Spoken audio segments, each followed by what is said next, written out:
Hello, my name's Steve Sexton. I'm your host. Welcome to the Silver-Haired Tsunami Show. Today, asset protection for the ones you love. Protect them against loss of inheritance due to divorce, civil liability. You know what? Brenda Geiger's going to be here for that. We have home equity conversion mortgage. What does it mean to you? How do you use it? And how, more importantly, how do you use it to have a better retirement? Continued care retirement communities. How to find out if it's right for you. Stick with us. We'll be right back.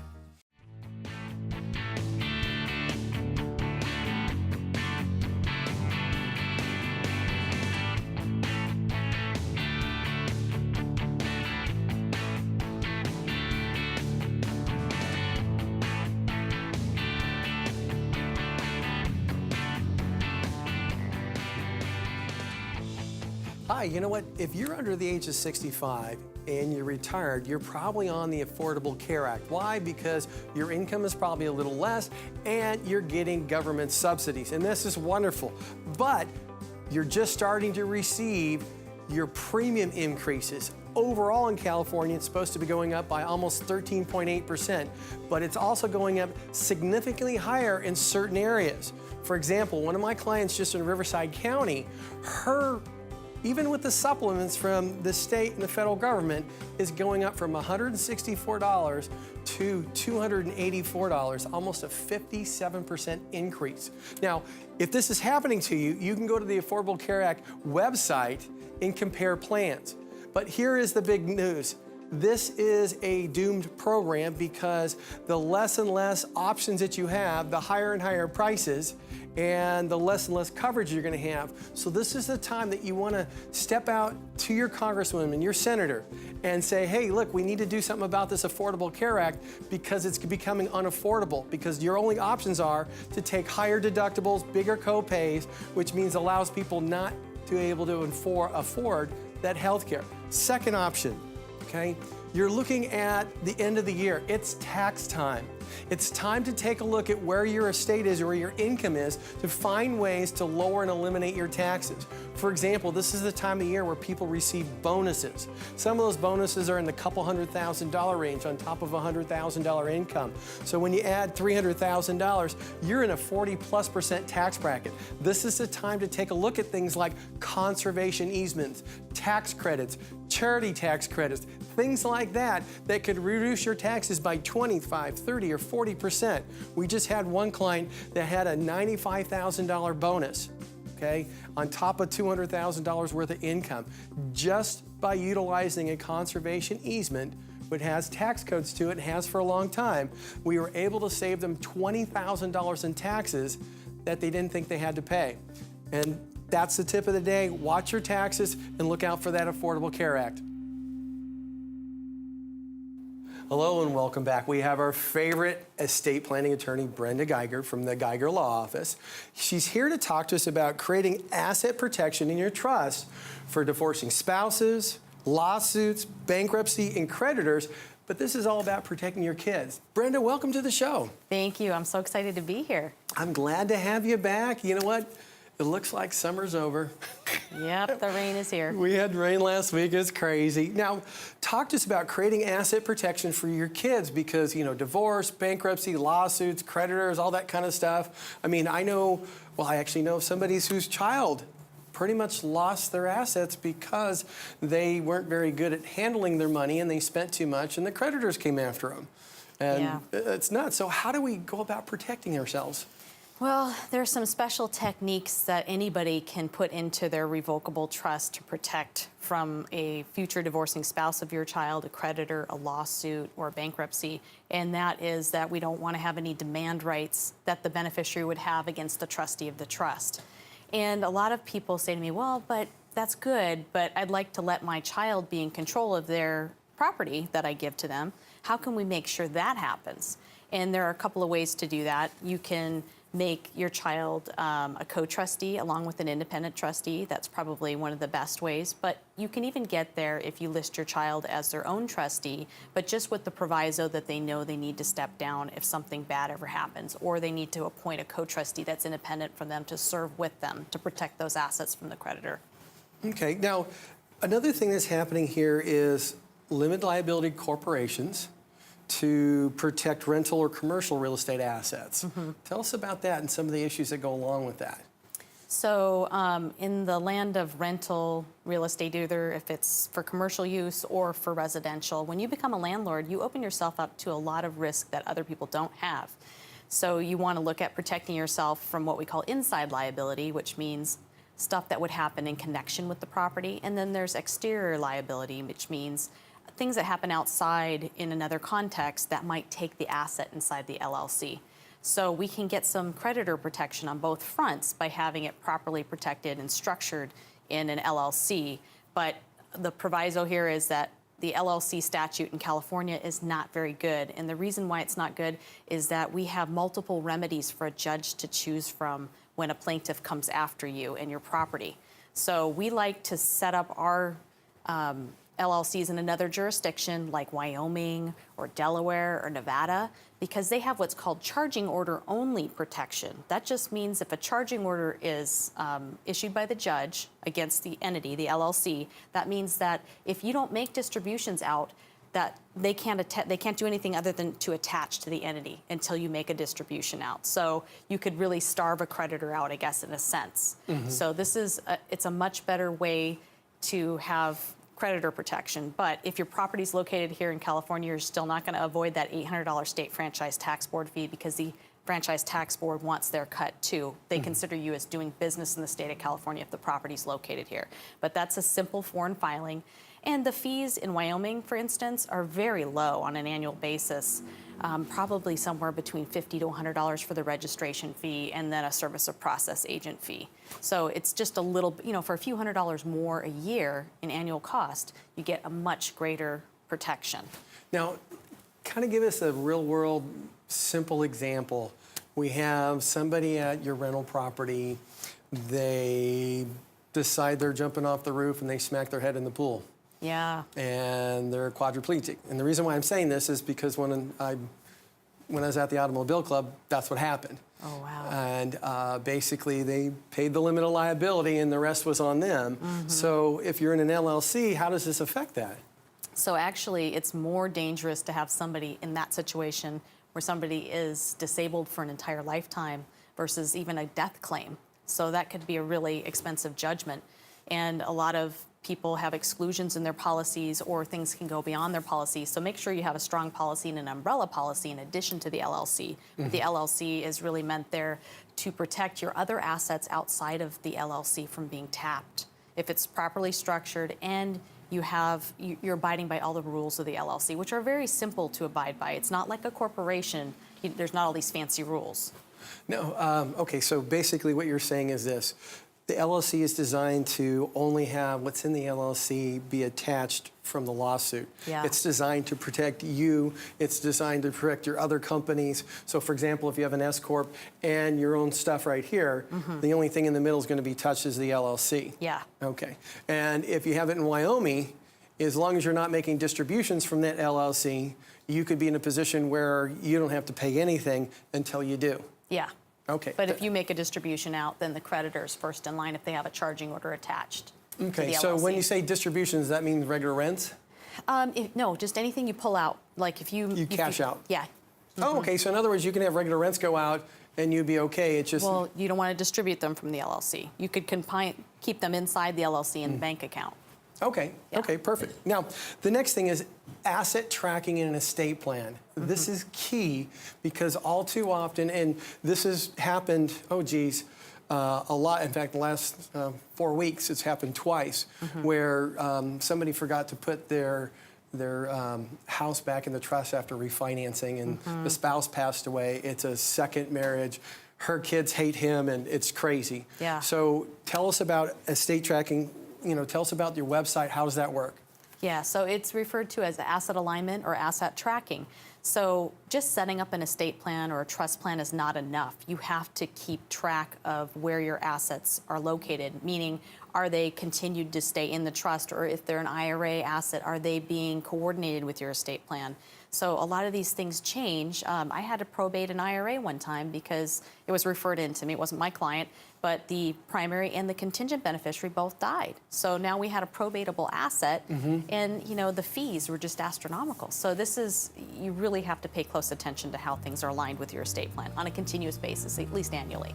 Oh, I do agree, because too many people forget to put assets back in. I had one client who came to us, and he actually developed this big old trading platform, and he forgot about a $500,000 account that he had at a bank, and he goes, okay, I'm forgetting about things. It's time that somebody else handles these things for me. Yeah. So, Brenda, thank you so much for being on our show today. The information you provide can literally save somebody's financial life, and thank you so much. Thank you. For more information, you want to go to the Silver Hair Tsunami website or go to the Geiger Law Office website. Stick with us. We'll be right back. Hi, my name is Chuck Cassidy. I live in the Meadowview area of Temecula, and I chose Baker Electric Solar. Everybody and his brother is selling and installing solar these days, and you really have no way of knowing, are you going to get what you pay for? My electric bill has been in the minus every month for the past 2 years. Very few things in life these days come out the way you want. This was one of them. Hi, we have Michelle Cole of Cole Reverse Mortgage. She's going to be talking to us about the 3 ways to fund a better retirement. Michelle, welcome to the show. Thank you, Steve. It's such a pleasure to be here. Congratulations. You just got one married off, or the last one married off? Yes, in gorgeous Lake Tahoe last week. It was awesome. From a parent standpoint, that just means one less on the payroll, right? Yeah, love it, love it. As long as I don't come back, but yes. If they do come back, they do. They all come back at least once, but yeah, it's great. So let's talk about reverse mortgages when it Yes. comes to funding a better retirement. Yes. So tell us about that. Well, there's really 3 ways to use a reverse mortgage. You can pay off an existing mortgage, and then you have no mortgage payments. Of course, that's the best thing about reverse mortgages, is that there's no more principal and interest payment. So each way gives you access to more cash. Either when you pay off your reverse mortgage or you pay off your existing loan, then that cash that you were spending to write that monthly mortgage payment, you no longer are doing. Or maybe you want to set up a line of credit for the future. You don't need the payments right now, or maybe you do, but that gives you access to more money in the future.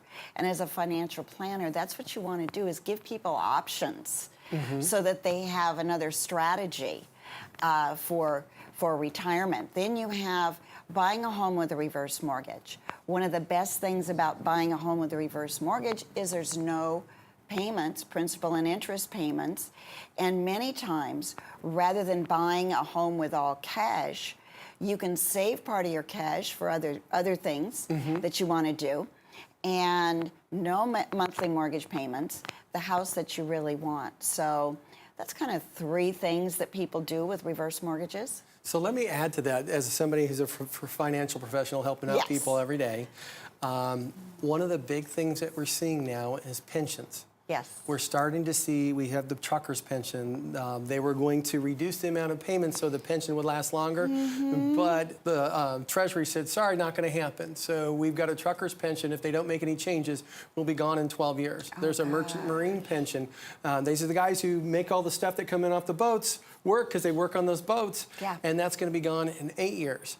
And we're starting to see issues just recently in Detroit, Michigan, where people lost a lump of their retirement pension because of the city's problems with money. And we're seeing those pensions get compressed. And you know what? If you really look at it, I have one client that he figured out that if he got a reverse mortgage now, 8 years from now, the balance in the reverse mortgage, he started with $300, would be about $480,000. That's right. So he would be able to use that $480,000 to supplement it, which is really big, because I said 300, now it's 480. That means that reverse equity line grows. And then here's the next one. long-term care. People are definitely afraid of being able to afford the cost of health. And here's what I've also seen where people say, you know what, I don't need it right now. Not at all, okay? But I want to go live the life and I want to go spend some of this money I've been saving or create an income from it so I can go travel, help out my grandkids with college. And what they're doing is they say, hey, I've got a $300,000 reverse mortgage that grows by 5.4%, and it'll grow by even more when interest rates go up. Absolutely. But when I'm 82, it's almost $1 million, and that's going to cover me and my wife for that long-term care expense. Yeah, kids won't get as much, but we'll be able to live the life we want. Now, one of the big things is we see a lot of people right-sizing. Yes, Okay? yes. And they've got this big old house and lots of cash in that house, but not a lot of retirement assets. So they right-size to a smaller property. How do they go about using a reverse mortgage to buy a property? Is there limits to it? Yes, yes. Whether you're using it to buy a home or refinance, the amount that you have access to is determined by your age and the value of the property. The older you are, the more loan you can get. So if you're, it ranges anywhere from 50% of the value of the property up to 75%. So if you're 90 and up, your loan to value per se is 75%. So older folks that are waiting till later to buy another home, they have access to that much more, so they get to keep more cash in their pocket. So what is the actual limit on a reverse mortgage? How high can it go? The cap, most reverse mortgages are federally insured, and they call them home equity conversion mortgage, or HECM. Okay. And those particular ones have a cap of $625,500. So you can buy a home up to that value. That's what the loan will be based on. However, you could buy a larger home that's greater than that value. It just means you'd have to bring in more cash. So to determine the loan amount, the cap is $625,500.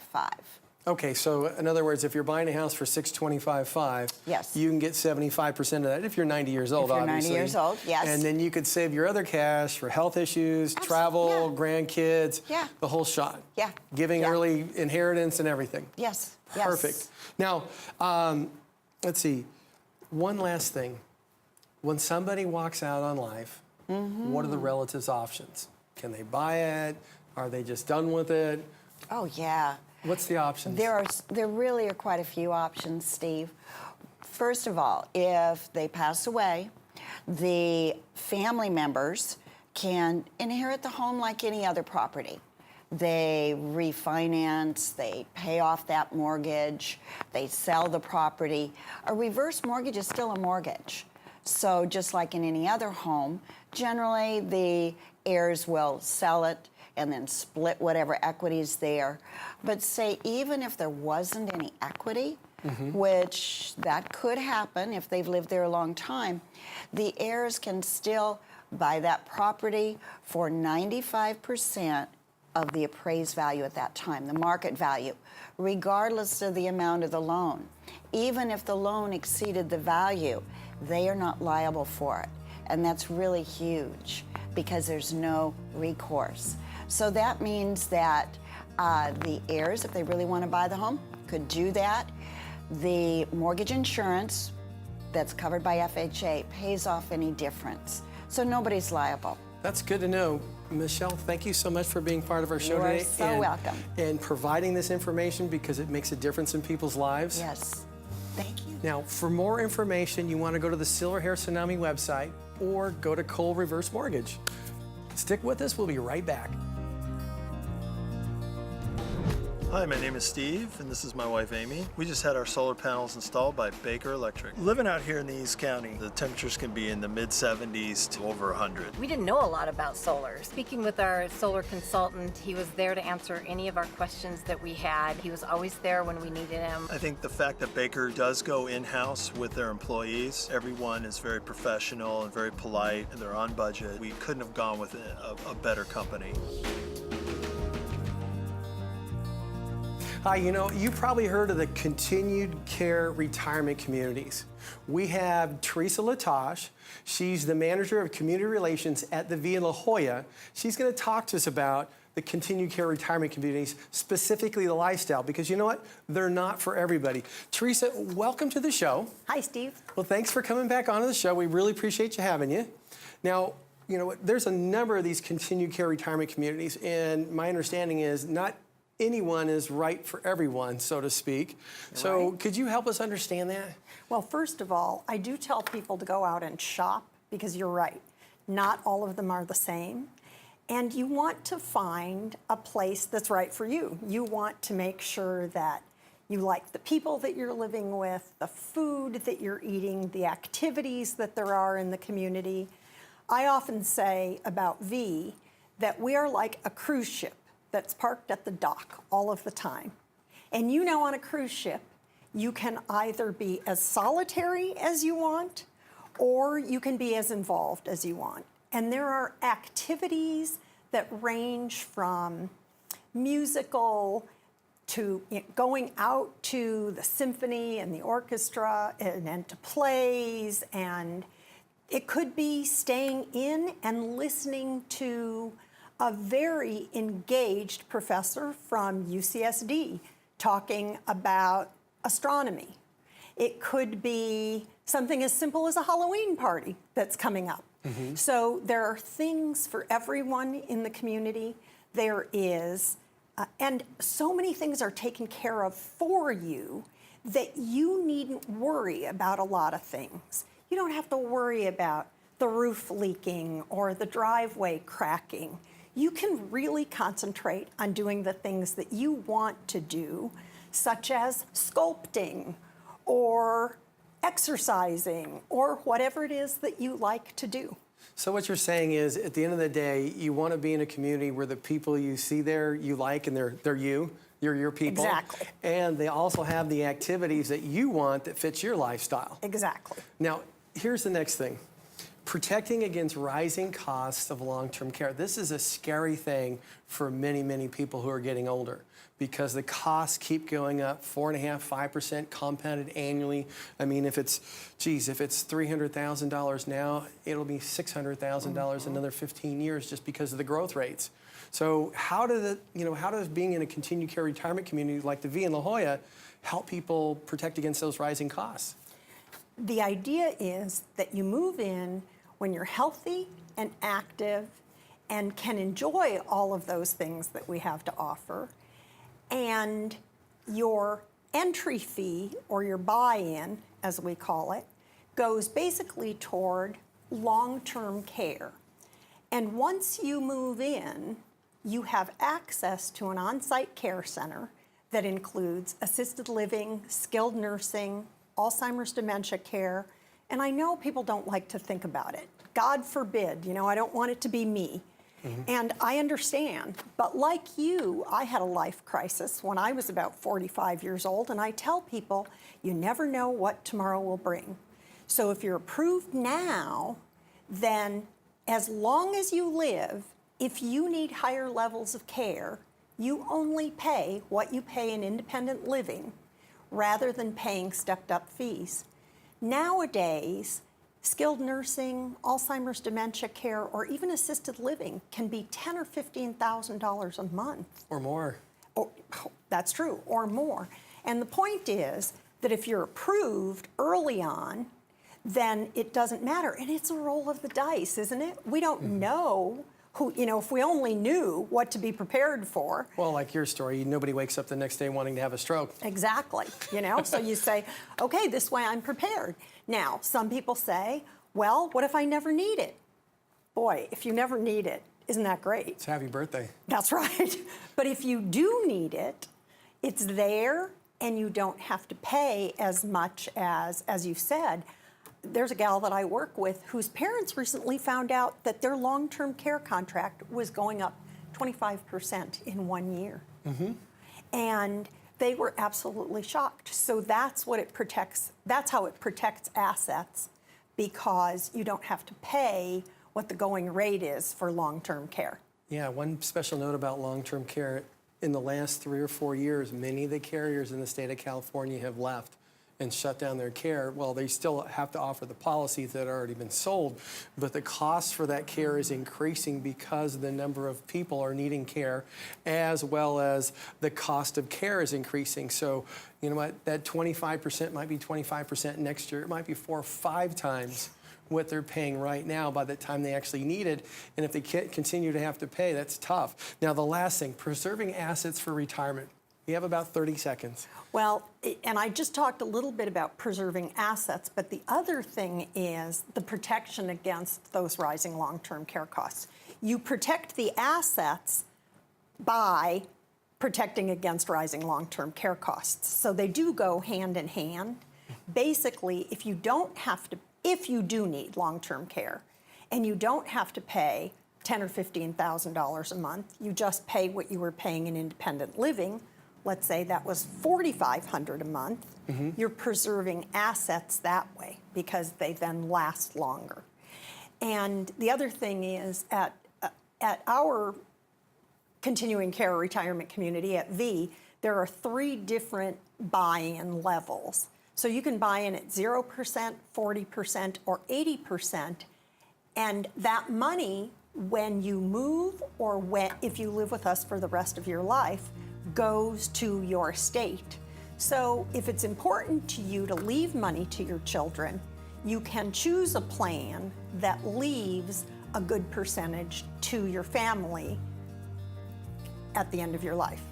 Teresa, thank you so much for coming on the show and start shedding the light on this, because more and more people are going to be moving that way. Again, thank you for being part of it, being part of our show today. Thank you. It's good to see you again. Yes. For more information, you want to go to the Silver Hair Tsunami website or go to vlaiving.com. Stick with us. We'll be right back. Hi, my name is Min Lee. I live up in Carmel Valley, northern San Diego with my 2 kids and wife, and we had our solar installed by Baker Electric Solar. We went with solar because we wanted to be environmentally sound, but ultimately it came down to being financially sensible, and the prepaid lease was really the best option. There was only 1 payment up front, lock in all of our utility rates. We'll get our return back in about 6 or 7 years, kind of like a bond or a CD. We had no headaches, no stress to worry about. If you're thinking about going solar, now's a great time. Our electric bill is 0, and you can't beat that. My name's Kevin Grangetto. I live in Escondido, California, and I had my system put in by Baker Electric Solar. When they got here, they were ready to go. Started early, 6 in the morning. They parked off site, so they were able to get everything in on the roof, hooked up, and done in a matter of 3 days. And it was really easy for my wife and I to work with them. You just don't want a lot of these challenges to be, affecting the way that you do your life. And when they got in and out of here, it was excellent. It was easy. It's just the way they told me it would be. What a wonderful show. We had Teresa Latosh talk to us about continued care retirement communities. Most importantly, how is it going to be a good fit for you? How is it going to reduce your long-term care health costs? As well as, hey, how do you live a better retirement through one of those facilities? Next, a home equity conversion mortgage, popularly known as a reverse mortgage. We had Michelle Cole talk to us about how people use it to purchase a house, protect against long-term care, use it to replace a pension if that pension's going away. Wonderful information, you gotta see it. And we had Brenda Geiger talk about how to protect your loved ones. I'm talking your kids from divorce, loss of inheritance, civil liability. Great information. Now, for more information to see these episodes again, you want to go to the Silver Hair Tsunami website or follow us on Facebook. Look forward to seeing you next week for another wonderful show right here at the Silver Hair Tsunami.